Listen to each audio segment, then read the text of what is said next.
Welcome to the TJ Malden Leadership Podcast, where we talk about life, leadership, and the gospel.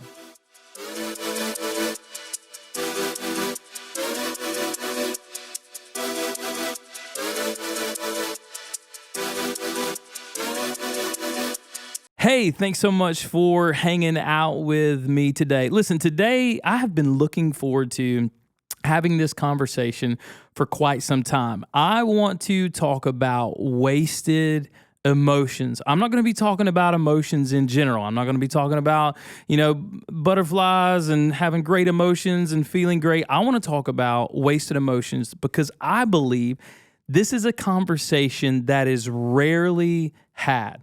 This is not a conversation that we often dig through and talk about because it's uncomfortable. And I think for most of us, it probably exposes some areas in our hearts and our lives where we really don't want to dig in. So there's going to be 4 parts to this conversation today. And the first one, I do believe that we all have, every single one of us, bring to the table in our lives wasted emotions. That on the other side of whatever it is, whether it's the unknown or unhealthy perspective or unhealthy relationships, or even if it's just certain offenses that we carry, that we pick up along the way, we give so many negative emotions away, or we allow so many negative emotions to infiltrate our lives, and we feel a certain way, we think a certain way, we build all of these assumptions about what could be, what might be, what will be, and at the end of the day, most of the time, and I would argue that, I'm going to share a couple stories from my own personal life, but I would argue that at the end of the day, a lot of times when it comes to anger and anxiety and frustration and fear, those emotions are wasted. You say, TJ, what in the world are you talking about? Check this out. Matthew 6:34 says, "Therefore, do not be anxious about tomorrow, for tomorrow will be anxious for itself." There's plenty trouble for tomorrow. Tomorrow has its own trouble for itself, depending on what translation you might read in the Bible. That's Matthew 6:34. And basically what it's saying is, don't build up all of these anxieties, all of these emotions about something that has not happened yet, because today has enough things in it for you to be focused on and concerned about. And I would even go further.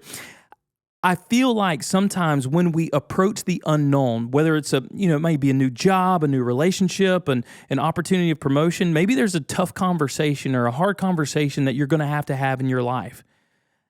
And you think, man, this is going to play out so poorly, or this is going to go this way. And we begin to build these cases in our minds of how things are going to be. So we begin to feel anxious. We begin to feel maybe even frustrated, scared, fearful, apprehensive, whatever it is. We begin to build up all these emotions. And then whenever it comes to pass, whether it's bad or good, it's usually not worth the hype that we gave it. I want to give you a story, especially considering the unknown. We give the unknown so many emotions that the unknown does not deserve. You say, TJ, what do you mean by the unknown? Check this out. My wife and I were in the process of adopting our second child, Elizabeth Claire. I call her Elizabeth when she's in trouble. I'll be like, Elizabeth. So Lizzie Claire is her name. And when we were in the process of adopting her, things kind of came to a standstill. Everything was moving along perfectly. The judge and the orders and our caseworker and everything was just going beautifully. And then there was a tsunami. All right, there was a tsunami in the region where she was born, and or at least the orphanage where she was being cared for. There was a tsunami. Windows were we started getting these reports over WhatsApp, like the windows had been broken out. We've had to move the children to another facility, and I think in that moment, rightfully so, we were kind of apprehensive, like, what in the world is going on? But then we found out that everything was okay, and our process kind of came to a halt for a few weeks, about a month. Things just really slowed down. Might have been even 2 months, 8 weeks or so. Things just slowed down. We weren't getting the communication that we thought we deserved, right? We're so entitled. But our caseworker was working so hard and the attorneys were so incredible, but you kind of been there in your life too, probably, to where there's this unknown, there's this season of silence, or this window where frustration and entitlement maybe even can build. And I remember Taylor and I began to have these conversations, and we began to say things like, oh, this person should be doing this, or this should be happening. And we began to be so fearful in the process of adopting our daughter that just in full transparency, both of us kind of took our eyes off of Jesus for a moment, who is our ultimate satisfaction, our ultimate hope. And we began to foster in our hearts all of these negative emotions because we were afraid of the unknown. Like, why is it taking so long? What's going on? Why aren't they responding faster? All of these things. And I know you've been there. We've all been there. And this is what I realized, and I told this to my wife. As soon as we got word, like, hey, you guys have a travel date. And that's literally how it happened. There was it was silence, a little bit of movement in our case. And then all of a sudden they were like, hey, you guys want to fly out next Tuesday? It was something similar to that. And in that moment, we felt together this immense amount of joy and hope and anticipation for what was to come. Now, check this out. And this was an indictment on our lack of faith in that moment. All of those emotions, all of the fear, all of the assumption, all of the frustration was wasted because it did not change anything. I was frustrated. My wife was frustrated. We were fearful, and we fed off of one another, and we fed each other into each other's fear and into each other's worry. And what we realized the moment that we got to get on the plane and the moment that we held our little girl in our arms, all of those negative, frustrated emotions, fearful emotions had been wasted. I look back on that season with some pain in my heart, even to this day, because I think, man, that season could have been used to pray and to advocate for orphan care and to reach out to our caseworker more than we did and say, hey, I'm just for you and I'm praying with you. But we allowed fear and anxiety, we allowed the unknown to waste our emotions. So my encouragement today is to think on that verse. Don't be anxious about tomorrow. And you say, TJ, that's easier said than done. I know. That's why I've already told you, where I've failed at this. It's not easy. It's not easy. But it's worth it to begin to really evaluate, okay, is this emotion being wasted or is this emotion valid? Now, listen, there is fear. There's frustration. That's absolutely valid, okay? That's not what I'm talking about. I'm talking about those moments where you're sitting in the drive-thru and you're frustrated at someone that's getting paid $7 an hour to serve you your food, and you're frustrated at them that they took 90 seconds more than you thought they should have taken. At the end of the day, that's a wasted emotion. All right? And usually the unknown is what causes those wasted emotions. The second thing I would say is, if you're contemplating wasted emotions, is having an unhealthy perspective.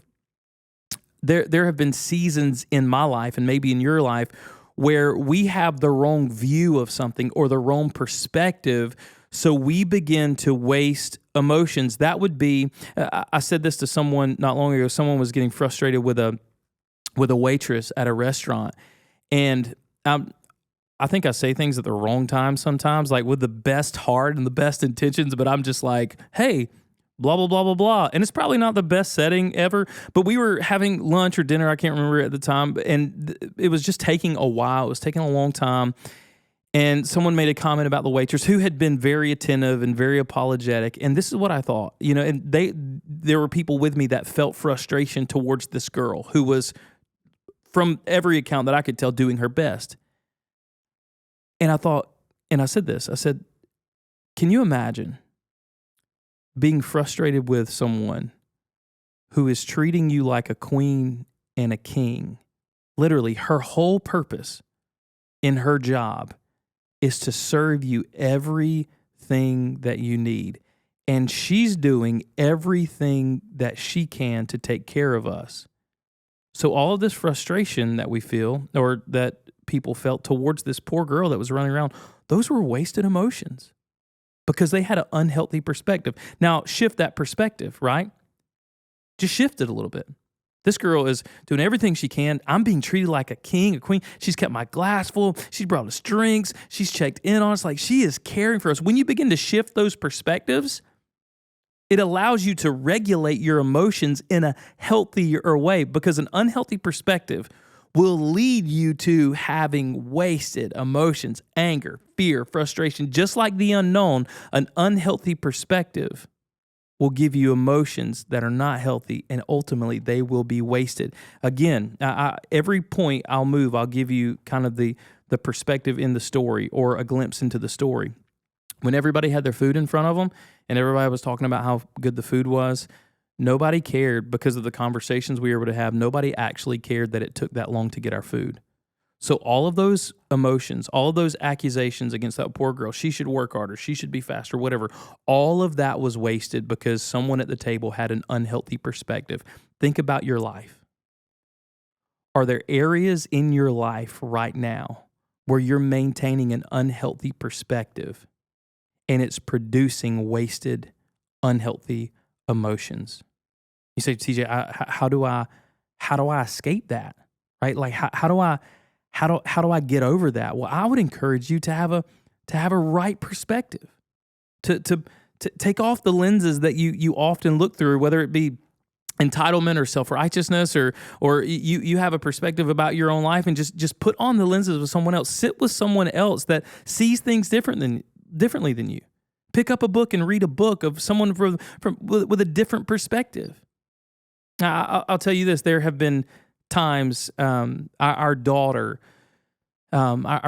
cannot use her legs from the waist down. She has what they call spinal clumping. The nerves have been clumped together in her spine, and they say it was from a traumatic injury at birth. Our Lizzie Claire, we found out after going to the doctor with her that at birth or around birth, her femur had been broken, her shoulder had been broken, her arm had been broken, and she had nerve clumping.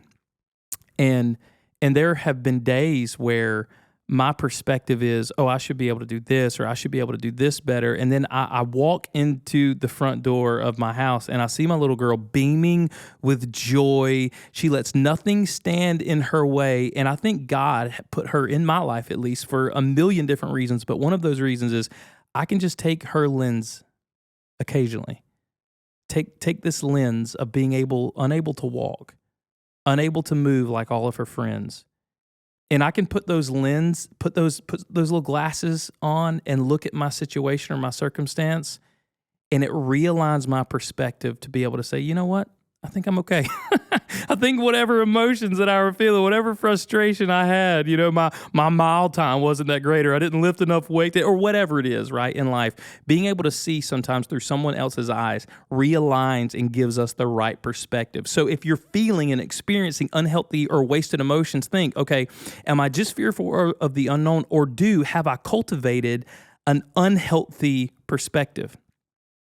Not only does the unknown cause wasted emotions and unhealthy perspective, but the third thing that I've really thought about as we were thinking through this, and we actually we recorded this a few weeks ago, and from the time you're listening to it, probably a few months, and then we chose to re-record this, and in the middle, thinking through, there were three elements to this third part that I really wanted to key in on, because I believe what I've experienced in my life is that there have been significant wasted emotions surrounding relationships. There are in our lives, and we allow, for some reason, I don't know, we allow relationships in our lives to sometimes grow toxic. It could be a relationship at work with a boss or a coworker. And so we feel so many things. Sometimes it's family. Listen, I had to have a hard conversation just a few weeks ago with someone in my family because our relationship had grown toxic, and it had grown toxic because there were some unsaid realities.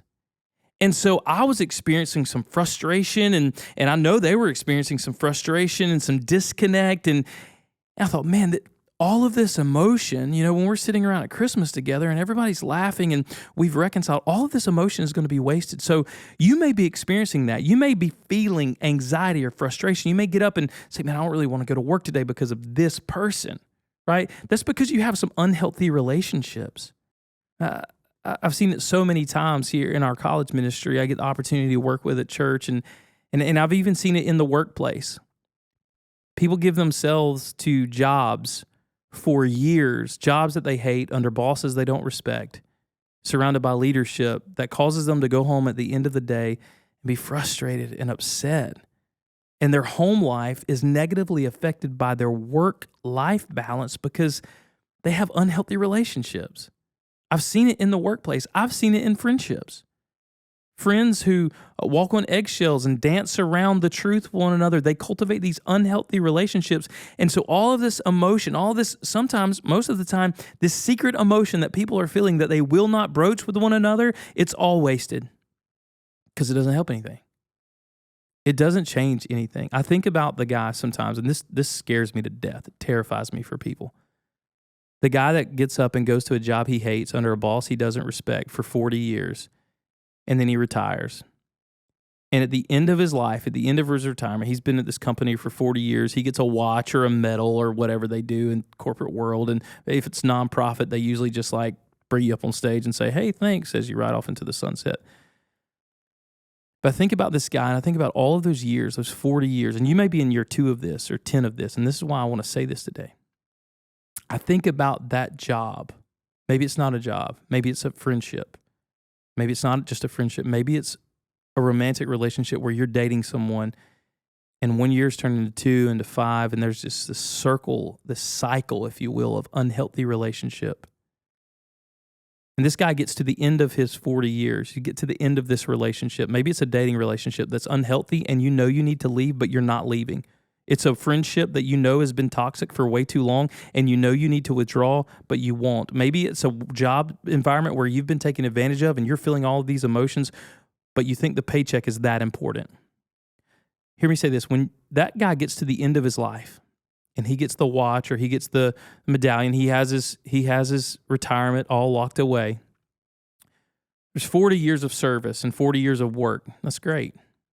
But there's also 40 years of wasted emotion where every day he came home and hated his job and probably told everybody that he knows that he hated his job. He wasted those emotions. So sometimes I just cringe at that thought of being so wrapped up in unhealthy relationships, whether it's work or friendships or even romantic relationships, that people waste those seasons of their lives and they waste those emotions rather than finding right relationships and investing those emotions. Because that's the opposite. That's the flip of the coin today, right? Like you can either waste those emotions or you can invest those emotions. So here's my encouragement. Find faith to invest your emotions in, not the unknown. Find a right perspective to invest your emotions in, not an unhealthy perspective. And find the right kind of relationships to invest your emotions in, not unhealthy relationships. Find a boss that you will work for that you can respect. Find a job that you love. Listen, life is short. We are all going to die. Like we're all going to kick the bucket. And life is way too short to be just giving away all of these emotions. And oftentimes, especially in what we're talking about today, those being negative emotions. The last kind of point that I want to key in on today together is what I see sometimes in working around a lot of friends and being in ministry, I see families and dynamics and culture, and I also am a part of a gym, so I get to hang out with a lot of people and spend time with people quite a bit. And I see wasted emotions, and this is one point that I really want you to think about with me today. I see people waste their emotions on offenses that have not been or were never even directed to them. And this is what I mean. Or let me say it like this. Be careful what you pick up from someone else. Be careful. Be watchful of what you pick up from someone else. There have been times in my life, and I'll just full transparency, I've had a friend that was offended with another friend, and all of a sudden, out of nowhere, I find that I'm being offended at this other person. And so I've picked up this offense, I've picked up this burden, I've picked up this frustration, and now I'm feeling all these negative emotions because I've began to carry something that was never mine to carry. I say that because I believe we live in today, 2022, a culture of offense. Everywhere you look, man, whether it's politically, religiously, whatever it is, people are ready to be offended. And let me say this to you, people will willingly and quickly share their offenses with you. And so now you're feeling emotions, you're feeling frustrations, you're having to build all of these assumptions in your mind based off of someone else's offense that was never even intended for you. Think about that. I think about my own life. How many wasted emotions because I've picked up and carried an offense that was aimed at someone else, right? Be careful what you pick up and what you carry. I even thought about this week because I'm a Braves fan, and last year we won the World Series, but I can't tell you how many times my wife has walked into the room in the middle of a game and she says, TJ, it's just a game, right? I've thrown stuff before. I've yelled at the TV. I've had to repent after games, being so angry, and the things I said to commentators who clearly didn't know what they were talking about. I mean, think about that. How many emotions in this world and in this life have been absolutely wasted? He said, TJ, why this podcast? Why today? Because your emotions matter. Like, they're going to dictate your life and your journey, and they're going to form your personality. Your emotions are going to be the overflow of who you are. And my hope for you, my hope for myself, you know, if you're in business or in a relationship, serving on staff at a church or just a volunteer, right? Whatever your walk is in life, I don't want to see people who are giving all of their emotions to the unknown and to an unhealthy perspective and unhealthy relationships and to a culture of offense. I want to see people, I want to be the kind of leader and the kind of friend, the kind of dad and husband that leans into faith rather than being anxious under the unknown. Like, I want to lean into faith and believing the best is going to happen, even if it doesn't. I want to believe that and have faith. I want to lean into the right perspective, even if it doesn't fit the narrative that I want to build. I want to lean into right relationships. I want to cultivate healthy, good relationships. And ultimately, at the end of the day, to preserve wasted emotions, I want to be unoffendable. And I think to be a great leader, at the end of the day, to be someone that's gospel-centered, a great leader, someone that brings the best out of other people, we have to lean on faith. We have to have the right perspective. We have to build right relationships. And ultimately, we have to endeavor to be unoffendable. So, I hope today you have been able to glean, to think about your emotions. All right, take the next few minutes after you press pause if you haven't turned it off up to this point, and maybe just take a few minutes and evaluate some of the emotions that you're spending. Maybe we could say this: some of the emotional capital that you've been giving away from your life. Take a few minutes and evaluate it, and say, is it wasted or is it invested? Am I wasting my emotions on the unknown, or am I investing them in faith? Am I wasting my emotions on an unhealthy perspective, or am I investing it in the right perspective? Am I wasting my emotions in unhealthy relationships, or am I investing in the right relationships? And am I wasting my emotions helping to build a culture of offense, or am I going to work to be unoffendable? Listen, thanks for hanging out with me today. I love getting to spend a few minutes with you, and I'm so blown away that you would take a few minutes to let me speak into your life. It would mean a great deal to us if you would like and subscribe and share. And if you have gleaned anything from this, pass it on to somebody else, because we want to be about the gospel. You know, we want to talk about life and leadership and the gospel, and prayerfully have an impact on that with you. So thanks so much. We'll see you next week. Thank you so much for listening to this episode of the TJ Malden Leadership Podcast, where we talk about life, leadership, and the gospel. If you enjoyed this episode, share with a friend. For more content, follow us on Instagram and YouTube. If you have any questions you would like to ask TJ, whether it is about life, leadership, or the gospel, you can email those to tjmaldenleadershippodcast@gmail.com. Thank you again for listening, and we hope you join us again on the TJ Malden Leadership Podcast.